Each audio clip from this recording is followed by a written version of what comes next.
Have you ever measured a person's worth by the frayed cuffs of their blouse or the scuffed toes of their sensible shoes? Have you ever let a first glance harden into a final judgment? We all have.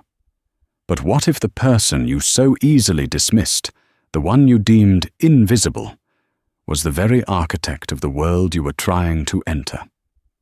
What if the quiet waitress you pitied held the power to validate or veto your life's greatest ambition? This is not merely a tale of a wolf in sheep's clothing.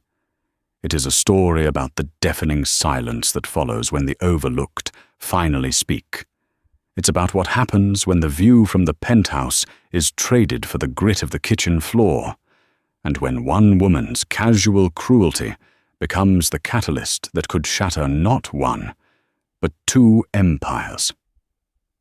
Stick with me, because the most exquisite truths are often served on the humblest of plates. Eleanor Vance felt less like a CEO and more like a curator of a magnificent museum dedicated to a man she could no longer ask for advice.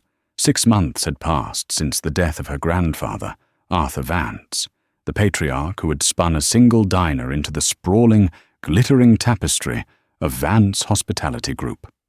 From her office on the 60th floor of Vance Tower, she had a sovereign's view of New York City, a skyline pierced by the luxury hotels and crowned by the Michelin-starred restaurants he had willed into existence. Vance Hospitality was his magnum opus, a name that resonated with old-world elegance and uncompromising quality. And now, it was hers. The responsibility was a physical weight, a constant pressure behind her sternum. She wore her bespoke silk blouses and tailored trousers like a uniform of command. Her auburn hair, once worn in loose waves, was now perpetually restrained in a severe, elegant chignon.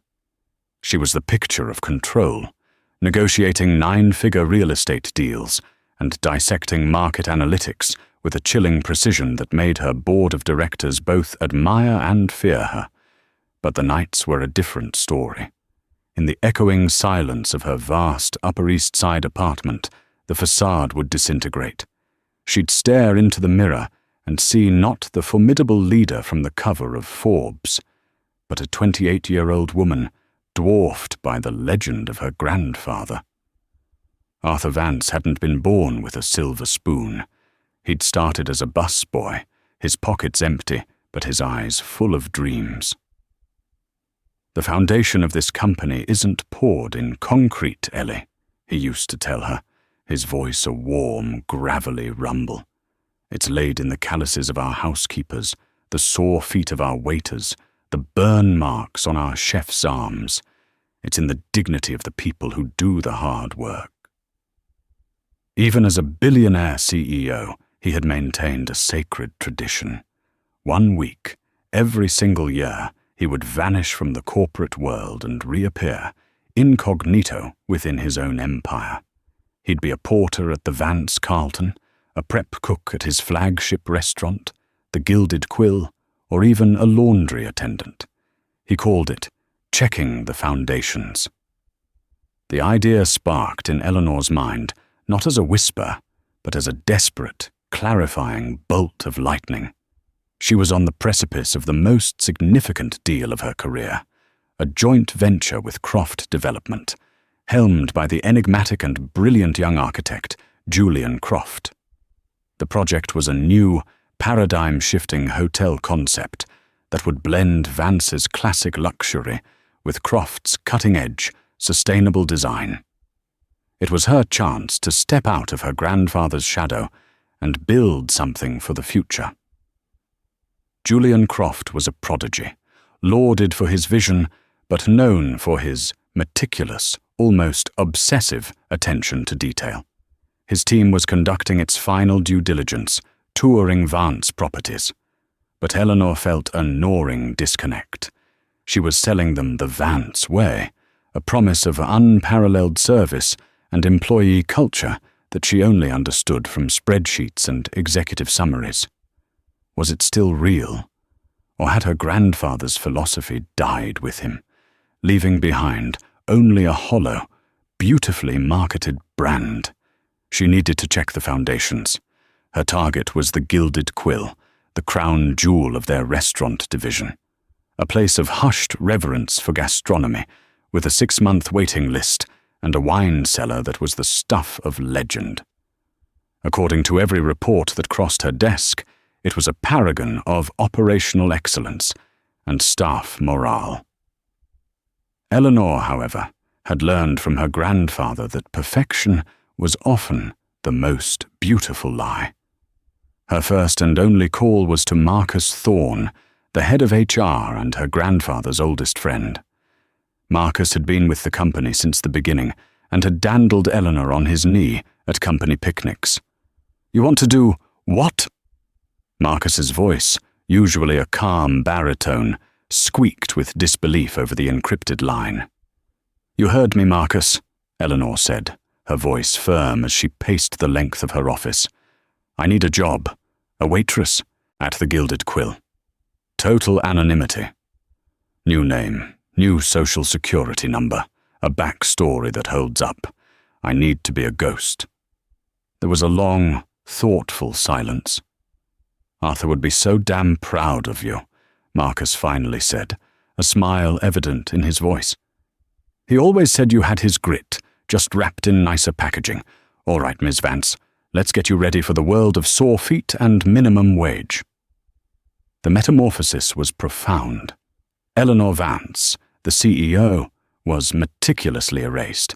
In her place emerged Ellie Turner, a woman from a small town in Ohio, with a thin resume detailing a series of unremarkable hospitality jobs across the Midwest. Marcus's team had created a digital footprint for her that was sparse but solid. Eleanor's own contribution was the physical disguise. She spent an afternoon in a sprawling thrift store in Queens, the scent of mothballs and forgotten lives clinging to the air.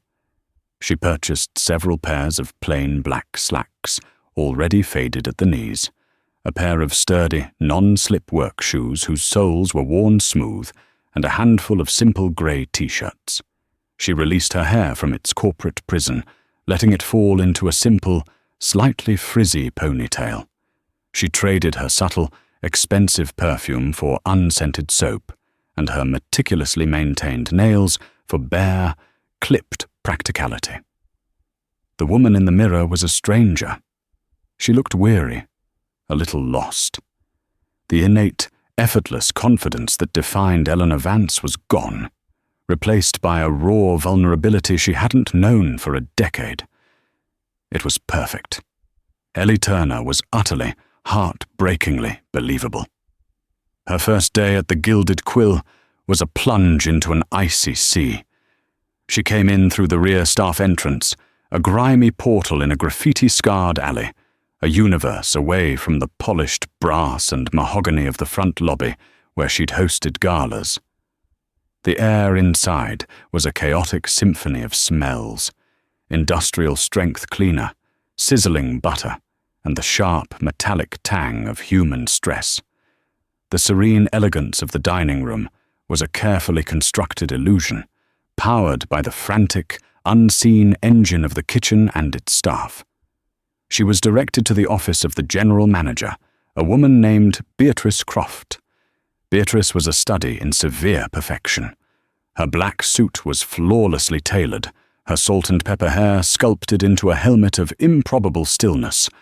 Her eyes were chips of ice, and her smile was a thin, bloodless slash that never hinted at warmth.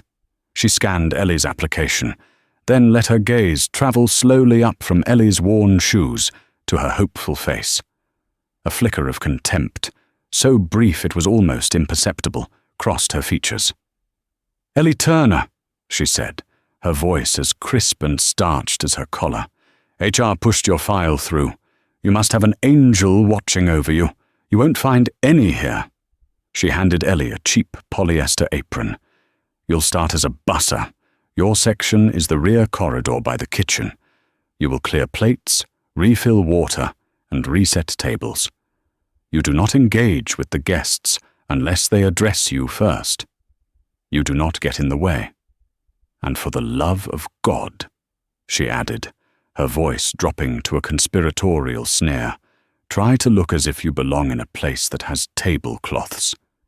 The insult was a sharp, unexpected jab. Eleanor, the CEO, would have leveled her with a single, icy glare and had her escorted from the building. Ellie, the busser, simply swallowed her pride and nodded. "Yes, ma'am." "It's Miss Croft," Beatrice corrected, her voice like cracking ice. "We maintain a professional environment." The first shift was a trial by fire. Ellie's world shrank to the frantic corridor between the kitchen's swinging doors and the dining room's hushed sanctuary. She hauled bus tubs overflowing with dirty dishes that weighed a ton, her arms screaming in protest. She polished what felt like thousands of glasses, her fingers growing raw.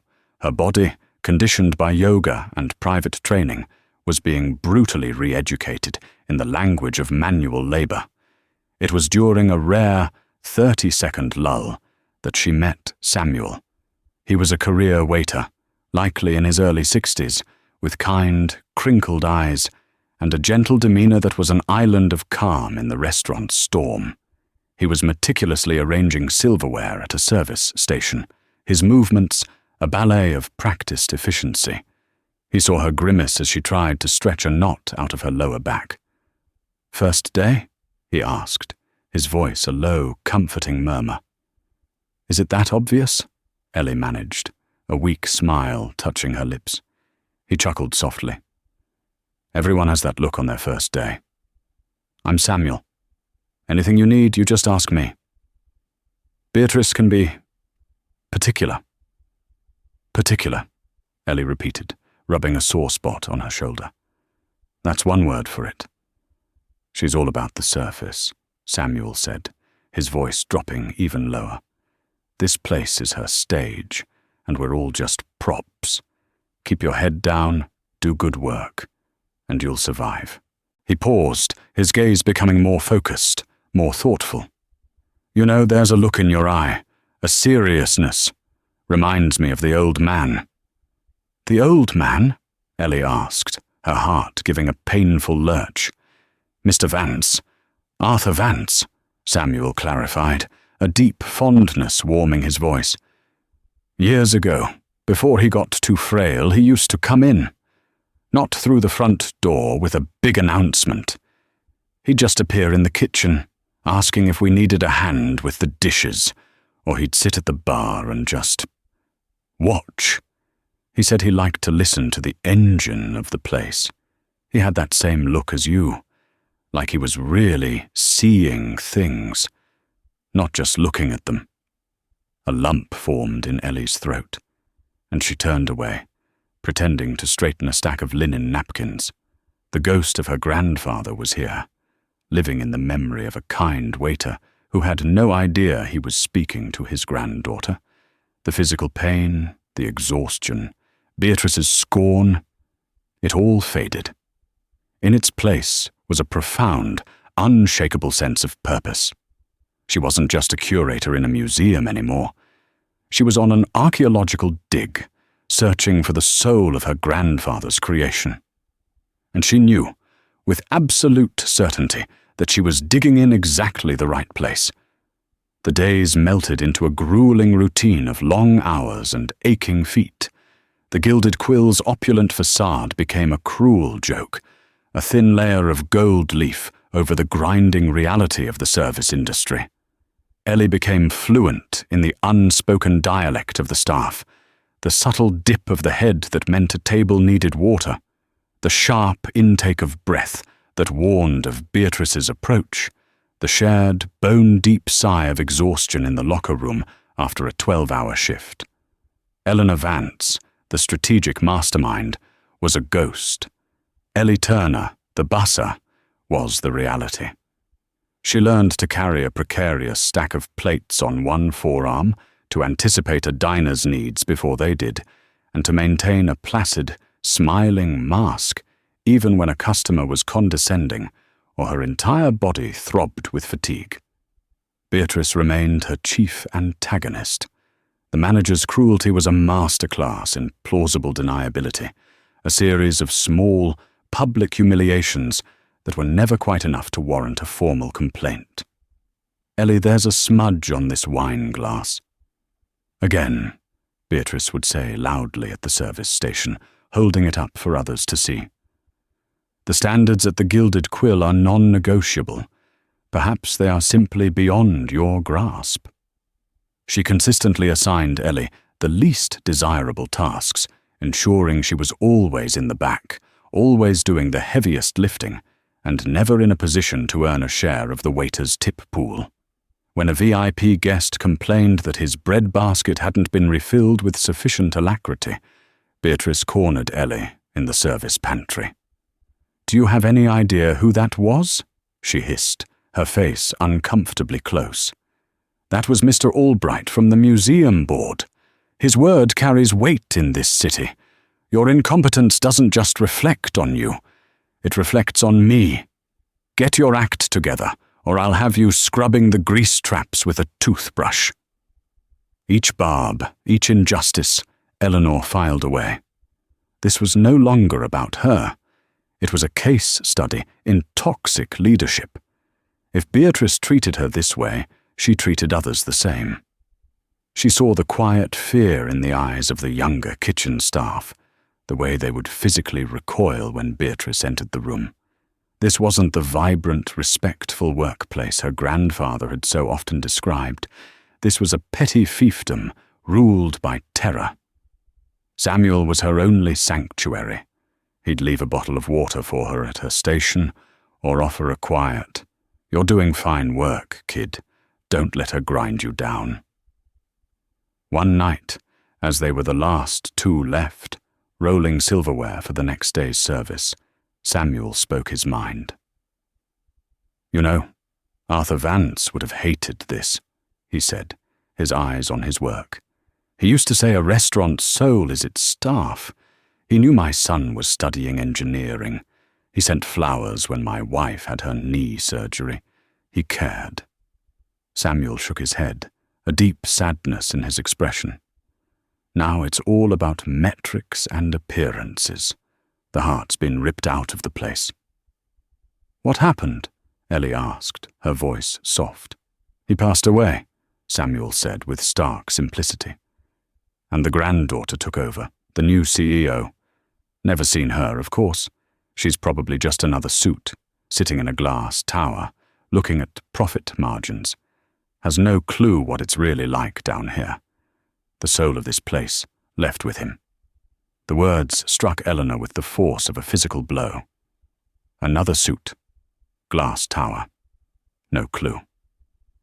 It was her deepest fear, the very accusation that had driven her here. Maybe she just doesn't know," Ellie offered, the words feeling thin and hollow. Samuel gave a sad, weary smile. "They never do, kid. They never do." A few nights later, Ellie discovered the second, deeper rot in the Gilded Quill's foundation. The restaurant had a tip pooling system where all credit card and cash tips were collected. A percentage was given to support staff, and the rest was divided among the waiters based on hours worked. It was supposed to be equitable. But Eleanor Vance, the former financial prodigy, with a near-photographic memory for numbers, knew something was wrong. After each shift, she would mentally tally the tips from the tables she had cleared. The final payout for the staff, which Beatrice calculated and distributed, was always off. It was consistently, mathematically short. Not by a lot, just a few $100s across the entire staff each night. Enough to be felt, but not enough to be easily proven. One evening, she clocked out, but lingered, pretending she'd misplaced her keys. Hiding in the deep shadows of the dry storage pantry, she had a clear view into Beatrice's glass-walled office. She watched as the manager meticulously separated the credit card receipts from the cash. She saw Beatrice log the credit card tips into the payroll system. Then she watched as Beatrice counted the cash. And there it was. With a movement as fluid and practiced as a card sharp's, She separated a thick wedge of bills from the main pile and slid it into her designer handbag before bagging the rest for the nightly deposit. It was brazen. Hundreds of dollars a night, skimmed directly from the pockets of her staff. From Samuel, who was saving for his grandson's college fund. From Maria, the young hostess working 2 jobs to care for her ailing mother. From every single person Beatrice ruled over. The anger that surged through Eleanor was cold, pure, and absolute. This was not just mismanagement. This was a predator feasting on her own. Shielded by a stack of linen boxes, she carefully raised her phone. She filmed for just 45 seconds, capturing the entire process, the count, the separation, the deliberate act of hiding the stolen money in her purse. The video was poorly lit, but the act itself was undeniable. The very next day, a palpable current of excitement and anxiety ran through the restaurant. A corporate memo had been circulated. Julian Croft and his senior partners were coming for dinner. It was the final, informal step before the contracts for the landmark Vance Croft Hotel project were signed. The entire future of Eleanor's first major initiative as CEO depended on this single evening. Beatrice assembled the staff for a pre-shift briefing. Her eyes shone with a manic, triumphant light. "Tonight," she announced, her voice resonating with theatrical gravity, "is the most important night in the history of the Gilded Quill. Julian Croft is not a guest. He is a visionary.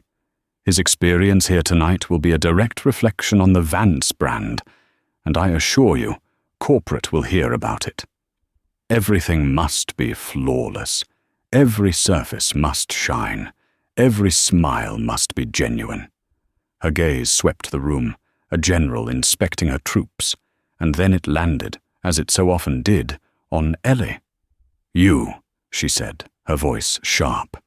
"You will be in the dish pit tonight, on glass duty. You are not to set foot in the dining room. I will not have Mr. Croft or his partners distracted by your particular aesthetic. We are selling perfection tonight, not pity. Am I clear?" The staff shifted uncomfortably. It was a needlessly cruel and public humiliation. Ellie felt a hot flush of anger, but beneath it, a cold, strategic calm took hold.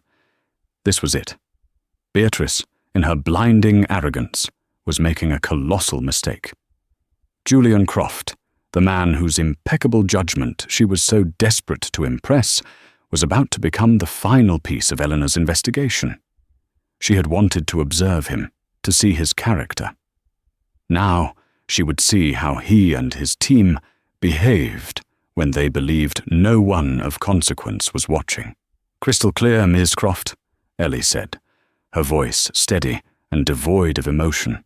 She turned and walked toward the humid chaos of the kitchen, her mind a chessboard of stolen tips, her grandfather's legacy, and the imminent arrival of the man who could make or break her future. The stage was perfectly set. All that was left was to see who would take the final bow, and who would bring the curtain crashing down. The kitchen of the Gilded Quill was a ballet of controlled violence. The head chef orchestrated the chaos with guttural commands. Flames leapt from sauté pans, and the air was thick with the scent of searing scallops and simmering ambition. In her designated corner, a sweltering pocket of steam and noise next to the thundering dish machine, Ellie polished endless rows of crystal wine glasses. Each gleaming, perfect vessel was a symbol of her forced invisibility. Beatrice wanted her out of sight, and out of sight she was. But from her post, by pushing the swinging door open just a crack, she had a sliver of a view into the dining room. She watched Julian Croft and his party of 2 arrive. He was even more striking in person than in his magazine profiles, tall and lean, with an architect's thoughtful eyes and an aura of quiet intensity. He moved with a purpose that suggested he was mentally deconstructing and redesigning every room he entered. Beatrice met them at the door, her smile a brilliant, predatory thing, and personally led them to the restaurant's prime table, a plush corner booth overlooking the twinkling city. For the first hour, the service was a flawless performance. Ellie worked mechanically, her mind racing. She had the video of Beatrice's theft on her phone. She had Samuel's words about the company's lost soul echoing in her ears. And now, she was witnessing the character of the man she was about to bind her family's name to. Then, a small crisis provided an unexpected opportunity. One of Julian's partners, an older woman named Mrs. Albright, the very same woman from the breadbasket incident, let out a small cry of distress. She was patting her earlobe, her face etched with panic. "My earring," she said, her voice trembling. "It's gone. It was my mother's." The table began to search, looking under napkins and on the floor. Beatrice swooped in, her face a mask of practiced concern. "Ma'am, please don't worry. We will find it. Perhaps it fell in the powder room." "No, I had it when I sat down. I remember touching it," Mrs. Albright insisted, her eyes filling with tears. Beatrice's smile tightened. This was an unwelcome imperfection on her perfect night. "I'll have my staff conduct a thorough search after you leave," she said, her tone implying the earring was a minor inconvenience. "Now, may I get you another glass of champagne to take your mind off it?" The dismissal was subtle, but clear. The earring was a nuisance. From her vantage point, Ellie had seen it. Earlier in the evening, she had noticed Mrs. Albright toying with a large, intricate pearl and diamond earring. It was a habit, a nervous tic. She had also noticed, with her CEO's eye for operational detail, that the upholstery on the corner booth was slightly frayed along the bottom seam. This was her moment. Taking a deep breath, she pushed through the kitchen doors. Beatrice saw her, and her eyes narrowed into furious slits. "What are you doing out here?" she hissed under her breath. Ignoring her, Ellie walked directly to Julian Croft's table. "Excuse me, Mrs. Albright," she said, her voice calm and respectful. "I believe I might know where to look." Julian Croft looked up at her, his expression a mixture of surprise and curiosity. Before Beatrice could physically drag her away, Ellie knelt by the booth. She ran her fingers gently along the frayed bottom edge of the velvet upholstery. After a moment, her fingers stopped. "Here it is," she said softly. She carefully worked the earring's post free from where it had snagged in the fabric. The pearl gleamed under the soft lights. She stood up and placed the heirloom into Mrs. Albright's trembling, outstretched hand. "Oh, thank you, my dear," the woman gasped, relief washing over her face. "I don't know what I would have done." Julian Croft was looking at Ellie now, really seeing her for the first time. He saw the intelligence in her eyes, the quiet competence in her actions. He saw her solve a problem with grace and empathy, while his own mother-in-law-to-be, Beatrice, had offered only platitudes. Beatrice was incandescent with rage. She had been upstaged by the dish pit girl. Her carefully constructed image of control had been fractured. As Ellie turned to retreat to the kitchen, Beatrice grabbed her arm, her nails digging into her flesh. "A word," she seethed, pulling her towards the service corridor. But just as they reached the edge of the dining room, a young busboy, no older than 19, rushed past with a heavy tray.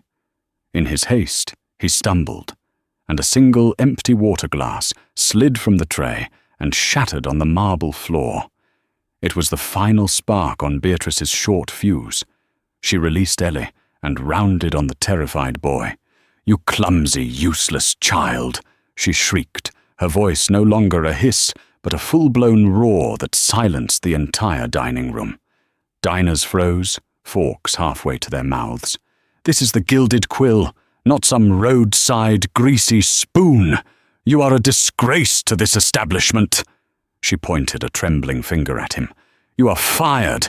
Get out of my sight! Get your things and never come back!" The boy stood paralyzed, tears welling in his eyes, the public humiliation washing over him in waves. The staff looked on, horrified but too afraid to intervene. Julian Croft and his partners watched, their faces frozen in shock. But Ellie did not look away. She had seen enough. She stepped forward, placing herself between Beatrice and the weeping busboy. "That's enough," she said, her voice quiet, but carrying an undeniable weight of command. Beatrice whirled on her, her face a contorted mask of fury. You are the cause of all of this. You and your shabby clothes and your misplaced heroics.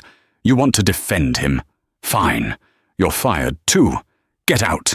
Get out of my restaurant, you pathetic, worthless nobody. The insult hung in the dead, silent air. A nobody. Ellie looked at Beatrice's hate-filled face. She looked at Julian Croft, who was now on his feet, a look of dawning horror on his face, as he finally saw the unvarnished ugliness of the woman he had tried so hard to respect. She looked at the frightened faces of her fellow staff. She took a slow, deliberate breath. The exhaustion, the aches, the humility of the past weeks coalesced into a single point of crystalline clarity. She was no longer Ellie Turner, the waitress. She was Eleanor Vance, and this was her house. "You're right about one thing, Beatrice," she said, her voice ringing with a newfound power that made the manager take an involuntary step back. "I am getting out. Out of this uniform." She began untying the cheap apron strings. "But you seem to be under a serious misapprehension." She let the apron drop to the floor. She stood up straight, and in that moment, the weary slump of the waitress vanished, replaced by the formidable posture of a CEO. "You can't fire me," she stated, her voice as cold and clear as ice. She locked eyes with the stunned manager. "Because you work for me, and this isn't your restaurant."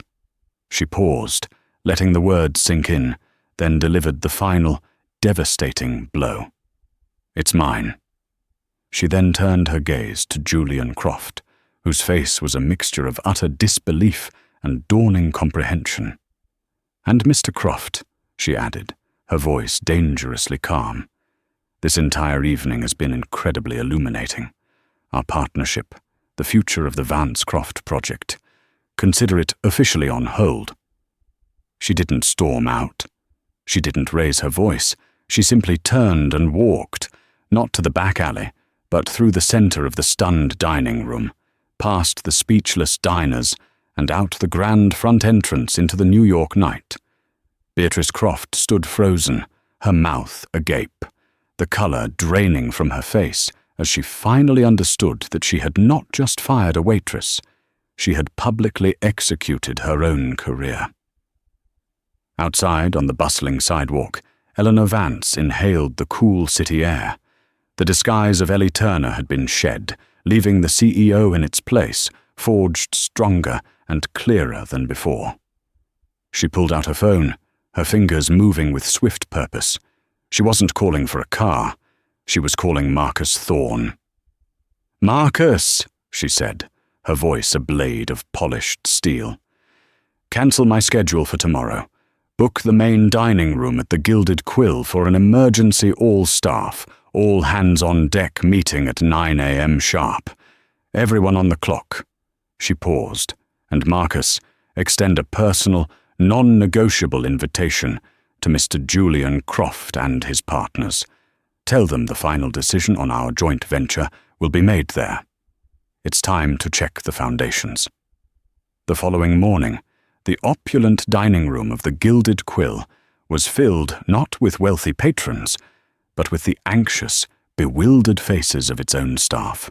Cooks in their checkered pants, dishwashers still drying their hands, waiters in their crisp uniforms. They all gathered in hushed, nervous groups. An all-hands meeting called by corporate on less than 12 hours' notice was unprecedented. Beatrice Croft was a ghost, haunting her own castle. She had been up all night, a cold dread warring with a sliver of desperate denial.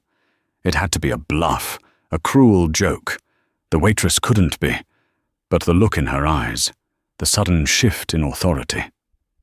Beatrice stood stiffly by the entrance, her face a pale, powdered mask of composure that couldn't hide the terror in her eyes. She had tried calling Julian all night, but he hadn't answered. At precisely 9 a.m., the doors opened to admit Julian Croft and his partners, including a somber Mrs. Albright. Julian looked as if he hadn't slept. His usual confident energy was gone, replaced by a heavy, weary shame. He saw Beatrice and looked right through her, his expression cold. He knew. A moment later, Marcus Thorne entered, followed by several other senior executives from Vance Hospitality. The staff fell into a deeper, more intimidated silence. "Where is she?" Julian asked Marcus, his voice low. "Where is Miss Vance?" As if summoned, the grand doors opened a final time. The woman who entered was not Ellie the waitress. This was Eleanor Vance, CEO. She wore a charcoal grey suit that spoke of quiet, immense power. Her auburn hair was styled in a sleek, professional chignon. She moved with an unshakable grace that commanded the attention of the entire room. The staff stared, their minds struggling to reconcile the image of the tired busser with the titan of industry before them. Samuel's jaw dropped, a slow smile of pure, dawning wonder spreading across his face. Beatrice made a small, strangled sound, as if she'd been punched in the gut. Eleanor walked to the front of the room, her cool, intelligent eyes sweeping over the crowd. "Good morning," she said. Her voice was the same, but the context had changed everything. It was calm, clear, and resonated with absolute authority. "For those of you I haven't had the pleasure of meeting formally, my name is Eleanor Vance. I am the CEO of Vance Hospitality Group."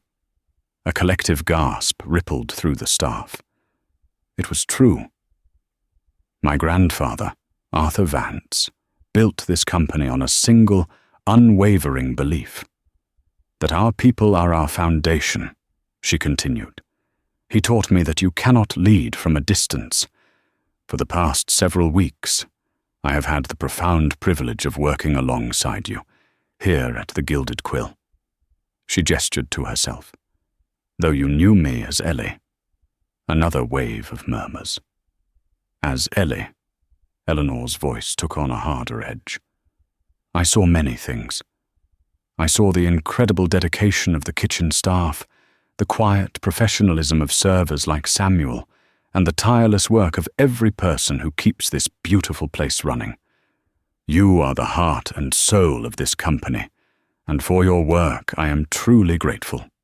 She paused, letting the warmth of her praise settle before her gaze shifted, landing with laser-like intensity on Beatrice Croft. But I also learned that the leadership of this restaurant is rotten. It has been corrupted by a culture of bullying, disrespect, and fear. A culture that values the appearance of perfection over the well-being of its people. A culture my grandfather would have set on fire. Beatrice began to tremble, her carefully constructed composure shattering like brittle glass. As Ellie, I was publicly belittled, systematically undermined, and treated as less than human because my manager disapproved of my second-hand shoes, Eleanor said, her voice low and damning. But my experience was not the exception. It was the rule. Fear is not a management tactic, Miss Croft. It is an abuse of power, and your reign of terror ends now. She held up her phone. Worse than your cruelty, however, was your greed. She pressed a button, and the video she had taken played on a large screen that had been discreetly set up. The grainy, irrefutable footage of Beatrice skimming cash from the tip pool filled the screen. The staff gasped, a sound of betrayal and anger. It all made sense now. The mysteriously low payouts, Beatrice's new car, her expensive handbags. "Beatrice Croft," Eleanor said, her voice ringing with cold finality. "For theft from your employees and for fostering a toxic work environment in gross violation of Vance Company policy, your employment is terminated, effective immediately. Security will escort you from the premises." Two plain-clothed security guards stepped forward. Beatrice stared, speechless, her face a ruin of shock and disbelief. As they gently took her arms, she looked pleadingly at Julian, her last hope.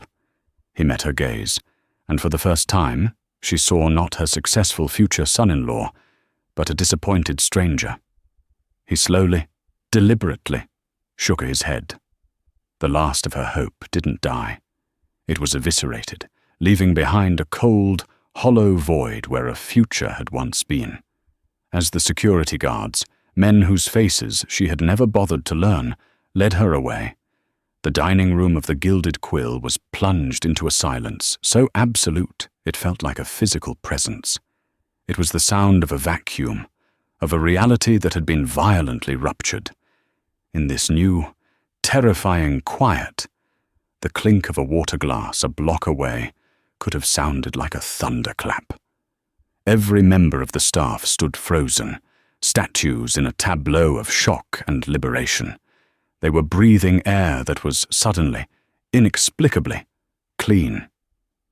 Eleanor let the silence stretch, allowing its weight to press down, to cleanse the room of the toxic residue of Beatrice's reign. Then, slowly, deliberately, she turned her gaze from the closing doors to the man who remained, standing by the prime corner booth. Julian Croft. Her expression was not one of triumph, nor of anger. It was something far more devastating, a cool forensic disappointment, the look of a scientist examining a beautiful specimen that had revealed a fatal structural flaw. "Mr. Croft," she began, and her voice, though quiet, carried to every corner of the room. It was the voice she used in boardrooms, a voice that could dissect a balance sheet or dismantle a hostile argument with equal, chilling precision. Last night was intended to be a celebration, the final ceremonial step before our two companies embarked on a project that would have redefined the skyline of this city. A Vance partnership, you must understand, is not merely a confluence of capital and concrete. It is a declaration of a shared ethos, a covenant. Julian stood motionless, his face pale, the confident architect replaced by a defendant in a trial he hadn't known he was facing. "Miss Vance, Eleanor, I am so profoundly, deeply sorry for what you witnessed, for what you endured." A small, mirthless smile touched Eleanor's lips. "Oh, I am quite certain you are sorry now," she countered, her voice sharp but devoid of malice. It was a statement of fact, not an accusation. Now that you know my name is on the building and not just on a time card, but sincerity is not a currency one can mint in the face of consequence, Mr. Croft.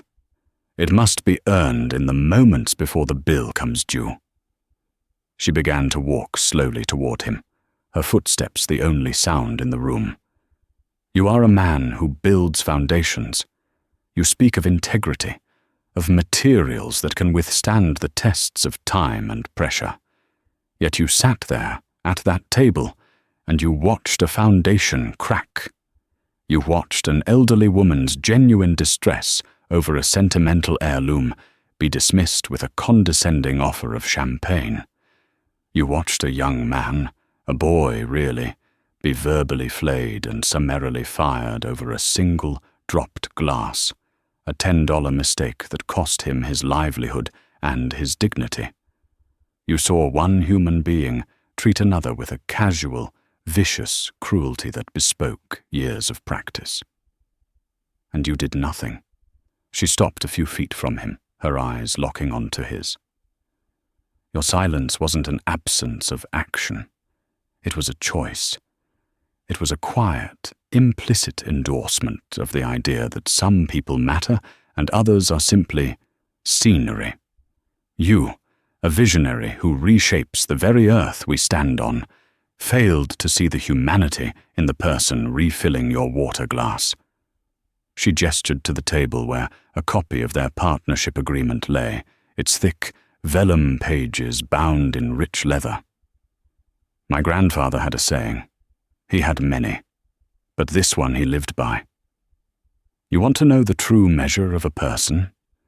Don't watch how they treat their equals. Don't listen to the speeches they give to the powerful. Watch, when they think no one of consequence is looking, how they treat the waitress. Her voice dropped to a near whisper, a blade of ice that slid between his ribs. I was the waitress, Mr. Croft. In that moment, I held no power. I could offer you nothing.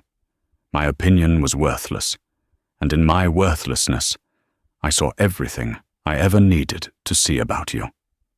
He flinched as if struck. The truth of her words was absolute, leaving no room for defense or equivocation.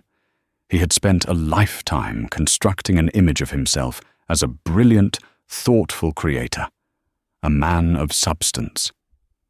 In a single evening, she had held up a mirror and shown him that the entire edifice was a facade, built on a compromised foundation of cowardice and convenience. The building we were meant to create, she continued, her gaze dropping to the contract, was to be a testament to a new kind of luxury, one rooted in authenticity and respect. How can we build such a place when the architect of the project demonstrated that he possesses neither? She did not pick up the document. She did not rip it in a fit of theatrical rage. She simply looked at it, this artifact from a future that would never be, and then looked back at him. The Vancecroft partnership is dissolved. The words were spoken with a quiet finality, not a shout, but a verdict. She turned away from him, leaving him alone with his shame and the leather-bound monument to his failure. Julian Croft watched her walk away, his face ashen. He understood, with a clarity that burned like acid, that he had not just lost the deal of a lifetime. He had failed a fundamental test of his own character, and the price was a piece of his soul. As Eleanor turned her back on him, the spell on the staff finally broke. A nervous energy, a mixture of fear and dawning hope, began to circulate. Julian, however, remained rooted to the spot. He could feel the eyes of every waiter, every busboy, every cook on him. This was his audience. This was his jury. He finally took a shaky breath, and when he spoke again, his voice was different. The smooth, confident baritone was gone, replaced by something rougher, more honest. Wait. Eleanor paused, her back still to him. You're right, he said, the words tearing their way out of his throat. There is no excuse, no defense. I sat there, and I chose comfort over courage. I saw Beatrice, my mother's sister, the woman who helped raise me, and I saw the ugliness in her. I've seen it for years in small doses. I called it high standards. I called it perfectionism. I lied to myself because facing the truth was too inconvenient. He finally moved, walking around the table to stand in the open, exposed. My entire life has been about structure, about how beams and supports and trusses bear a load. Last night, a young man's dignity was the load, and I watched the structure of my own character collapse under its weight. I failed. Not as a businessman, as a man. He looked at Eleanor's back, then let his gaze sweep over the staff. He saw the young busboy, Leo, standing near the kitchen entrance, his eyes red-rimmed and fearful. He saw Samuel, his face a mixture of pity and disappointment. I am ashamed, Julian said, the confession raw and public. Not because I lost this deal, but because you all saw what I truly am, and you deserved better. From her, and from me. He did not ask for a second chance. He did not plead his case. He simply delivered his own indictment, standing in the rubble of his self-respect. Eleanor slowly turned to face him. She had seen countless men try to salvage a deal, their apologies slick with self-interest. This was different. This was the sound of a man beginning the painful, necessary work of demolition on his own soul. "An apology is a blueprint, Mr. Croft," she said, her tone softening almost imperceptibly. "It is a plan for a better structure. But it is worthless until you start mixing the concrete and laying the rebar. The work is done in private, in 1,000 small choices, long after the audience has gone home." A flicker of something, not hope, but a grim understanding, crossed Julian's face. He nodded slowly. "The Vance-Croft partnership, as it was envisioned, is over," she reiterated. "The blueprint was flawed. But my grandfather also believed that a condemned site could be cleared. He believed that something new could be built in its place, but only if the ground was properly prepared." She took a step closer, her voice dropping for his ears alone. "Go prepare the ground, Julian. Become the man who would have stood up last night. Don't do it to win a contract. Do it because it's the only project that will ever truly matter. Perhaps one day our paths will cross again on solid ground." It was not forgiveness. It was a challenge, a long and solitary path to redemption laid out before him. It was more than he had any right to expect. A profound, weary gratitude washed over his face. "Thank you," he whispered. He gave a final, long look at the room, at the people who had been invisible to him just 24 hours before.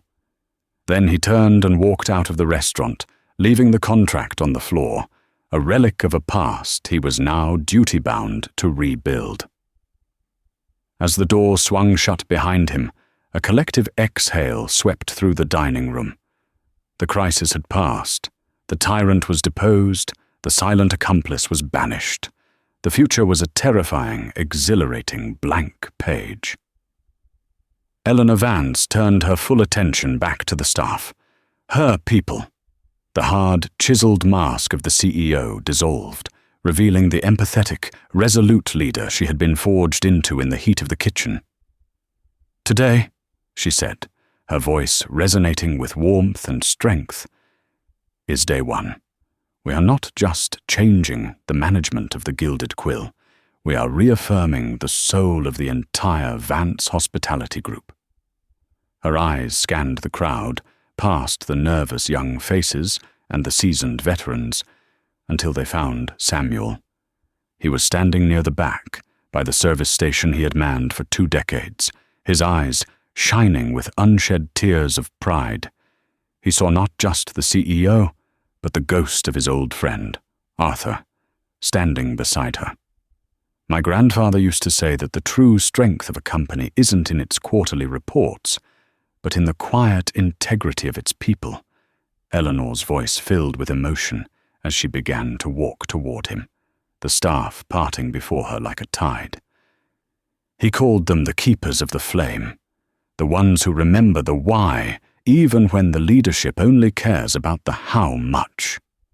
She came to a stop directly in front of him. "As Ellie, I was often exhausted. I was discouraged. I felt invisible. But every single day, there was one person who offered a quiet word of encouragement. One person who left a bottle of water for me when he thought I wasn't looking. One person who, without any thought of reward or recognition, embodied the dignity and grace my grandfather built this company upon." Samuel looked at her, overwhelmed, his heart swelling in his chest. "Samuel," she said, her voice clear and strong for all to hear, "your character has been the true foundation of this restaurant when its leadership failed.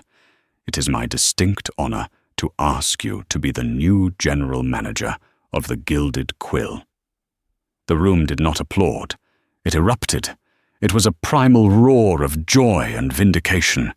The kitchen staff burst through the swinging doors, cheering. Maria, the hostess, threw her arms around Samuel, sobbing with relief. 2 waiters lifted him onto their shoulders as if he'd just won a championship. His promotion was a victory for every single one of them, a sign that their work, their character, finally mattered. Over the shoulders of his celebrating colleagues, Samuel met Eleanor's eyes and gave a deep, grateful nod. When the joyous chaos subsided, Eleanor raised a hand. "This is only the beginning," she announced.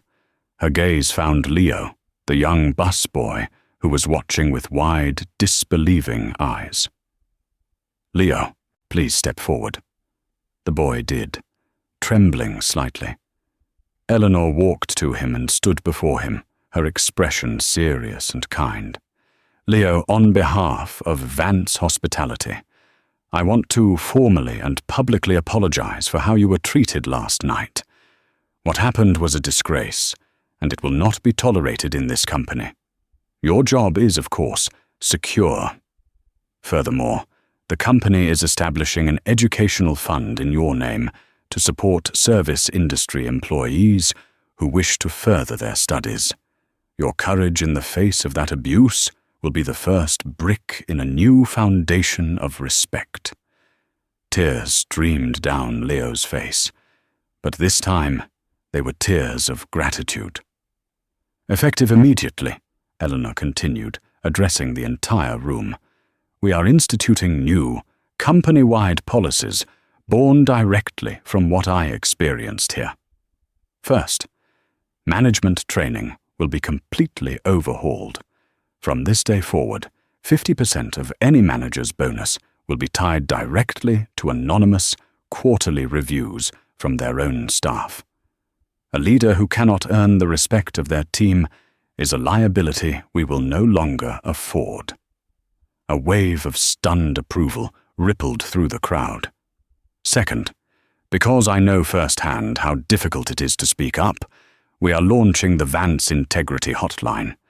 It will be a fully anonymous, third-party channel for any employee from any of our properties worldwide to report misconduct, harassment, or theft without any fear of reprisal.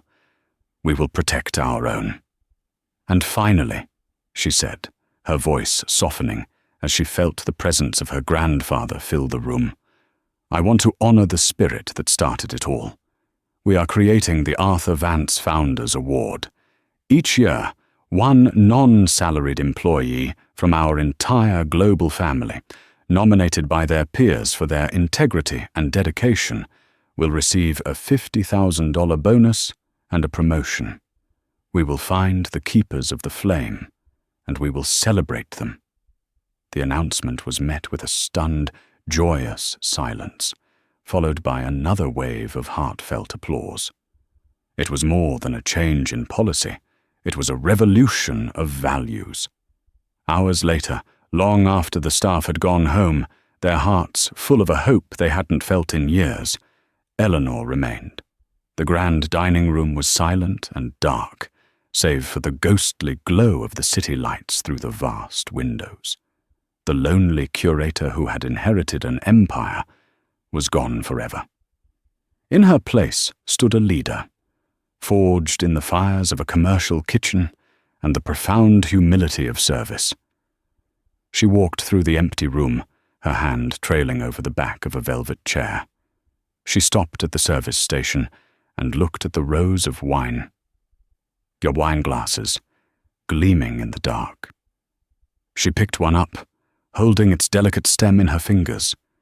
In its polished curve, she saw a distorted reflection of her face. For a fleeting moment, she saw not one woman, but two. There was Eleanor Vance, the CIO, her features sharp and defined by the weight of her new authority. And shimmering just beneath, almost like a memory, was Ellie Turner, the waitress, her eyes weary but watchful, her spirit unbent. She had come here searching for the soul of her grandfather's company. She had descended from her glass tower to check the foundations and found them cracked and crumbling. But in the dust and the ruin, in the heat and the exhaustion, she had discovered something more. She had found the bedrock. She had found the quiet dignity of good people doing hard work.